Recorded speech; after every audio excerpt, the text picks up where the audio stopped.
Faz 50 anos que Bruce Lee escreveu o seu Definitive Aim, ou seja, o seu objetivo principal definido. É uma espécie de carta que escrevemos para o mundo onde definimos o nosso objetivo principal. A primeira vez que ouvi falar sobre tal recurso foi através da obra de Napoleon Hill, que para muitos é o pai da autoajuda. Não é impossível que Bruce Lee, na sua busca pessoal, acessou conhecimentos da cultura que estava inserido. Lá ele escreve que, em troca de ser o superstar oriental mais bem pago dos Estados Unidos, ele ofertaria as mais emocionantes atuações e a melhor qualidade na condição de ator.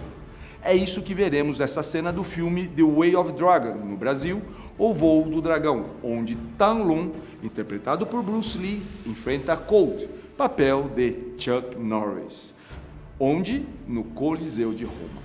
Bem-vindo a mais um encontro na Vida Kung Fu.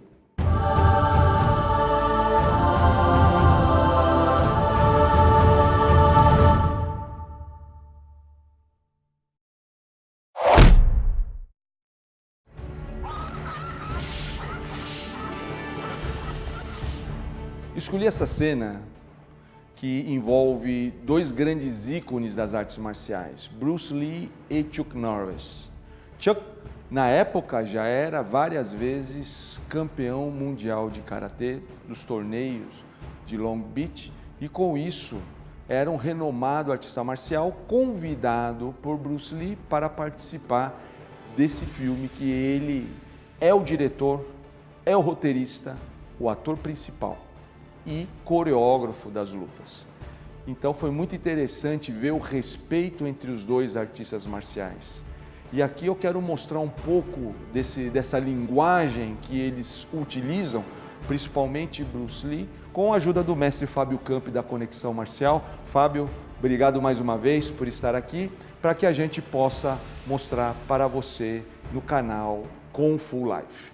Então veja o seguinte, quando nós começamos, aqui há um chute que parece um chute despretensioso. É aquilo que nós chamamos de pilger, ou seja, aquele chute que poderia ser frontal ou poderia ser lateral, como Bruce Lee costumava utilizar. O intuito é o mesmo, é conseguir mensurar a qualidade de movimentação do adversário.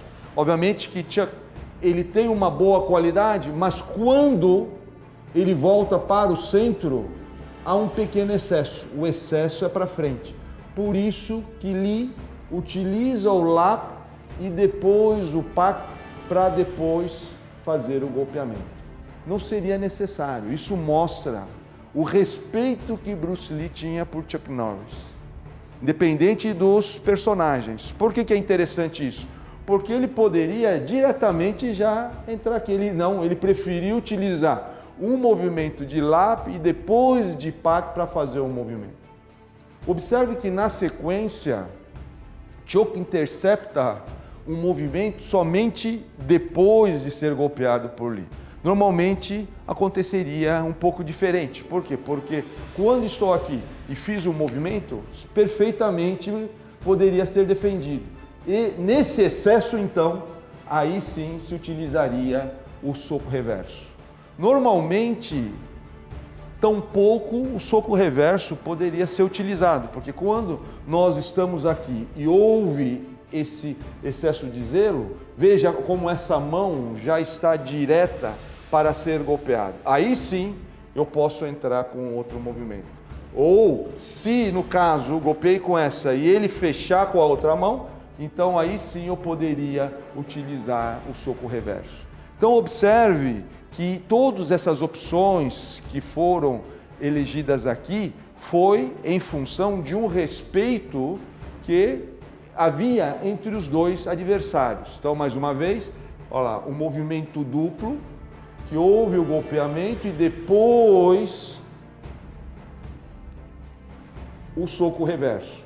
Observe que aqui há uma outra situação bem interessante. Por quê? Porque esse soco reverso poderia ser normalmente interceptado, ou então aqui seguiria a sequência, ou se o soco não fosse interceptado, como no caso, é interessante observar como que Lee procurou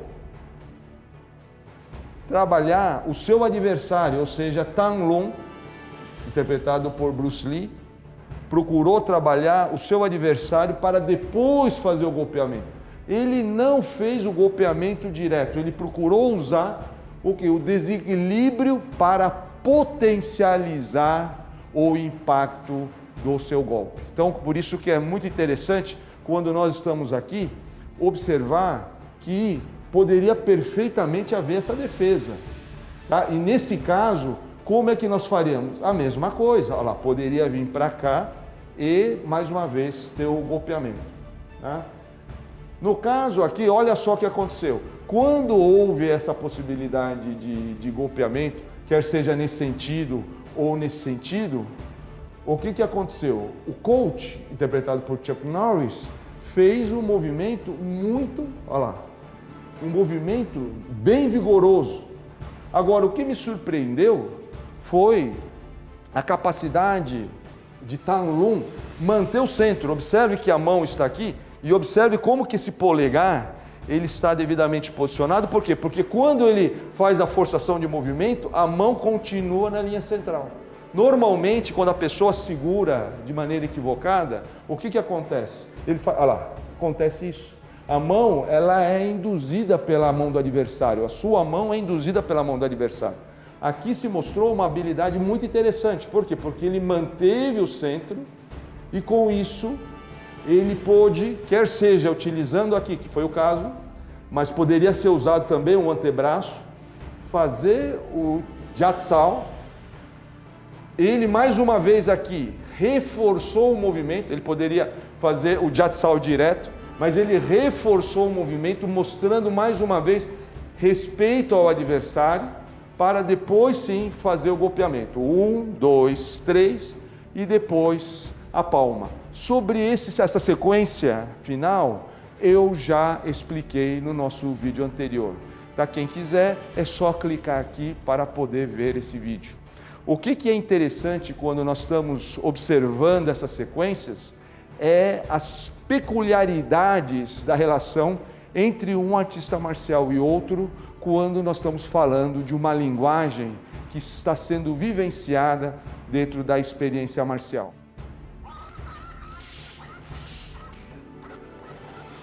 Como pudemos ver, Sipak Bruce Lee realmente apresentou uma performance memorável, não apenas por sua habilidade como artista marcial, mas que uma mera sequência de socos e chutes. Cada movimento tem sua razão de ser e desempenha um papel estratégico de grande importância. Semana que vem, analisaremos mais um detalhe deste combate épico do filme O Voo do Dragão. Você não perde por esperar. Eu sou Léo Imamura e esse é o quadro especial Bruce Lee na Vida Kung Fu.